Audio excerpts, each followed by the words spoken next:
पिंपरी आणि शिरूर परिसरात दहशत माजवणाऱ्या नरभक्षक बिबट्याचा अखेर सफाया करण्यात वन विभागाला यश आलं।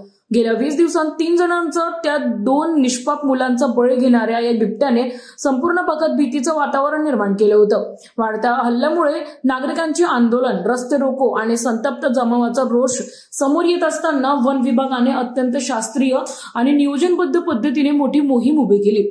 या बिबट्याला पकडण्यासाठी ड्रोन सर्वे, थर्मल कॅमेरे, स्निफर डॉग्स, ट्रॅकिंग तज्ञ, वन्यजीव तज्ञ आणि प्रशिक्षित शार्प शूटर्स यांचा संयुक्त पथक तयार करण्यात आला। घटनास्थळावर आढळलेले पगमार्क म्हणजेच पायाचे ठसे अत्यंत काळजीपूर्वक मोजून त्यांची तुलना केली। बिबट्याची हालचाली ओळखण्यासाठी थर्मल ड्रोनचा वापर दिवस-रात्र करण्यात आला।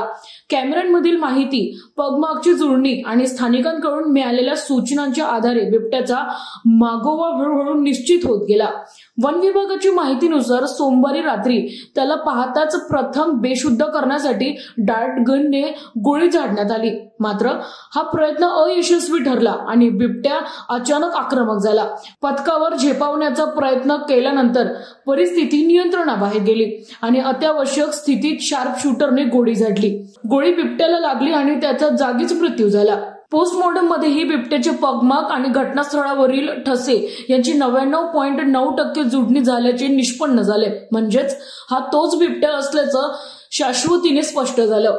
या मोहिमेत वनरक्षक आशिष ठाकरे, शार्प शूटर प्रसाद दाभोळकर, उपवनरक्षक अधिकाऱ्यांसह अनेकांनी महत्वाची भूमिका बजावली। वन विभागाने सांगितलं की पुढील काळात बिबट्याचा वावर कमी करण्यासाठी प्रजनन नियंत्रण, पुनर्वसन आणि मानवी वस्तीला लागून असलेल्या भागांमध्ये सतत देखरेख वाढवण्याची गरज आहे। गेल्या 2 वर्षात या भागात 13 बिबट्यांना पकडण्यात आलं असून मानवी बिबट्या संघर्ष रोखण्यासाठी दीर्घकालीन उपाययोजना हाच एकमेव मार्ग असल्याचे विभागाचे म्हणणे आहे। ही संपूर्ण मोहीम केवळ धाडसीच नव्हे तर अत्यंत शास्त्रीय, संयमी आणि जीव वाचवण्याच्या प्रयत्नातून यशस्वी पार पडली आणि त्यामुळे अखेर या नरभक्षक बिबट्याच्या दहशतीला पूर्णविराम मिळाला।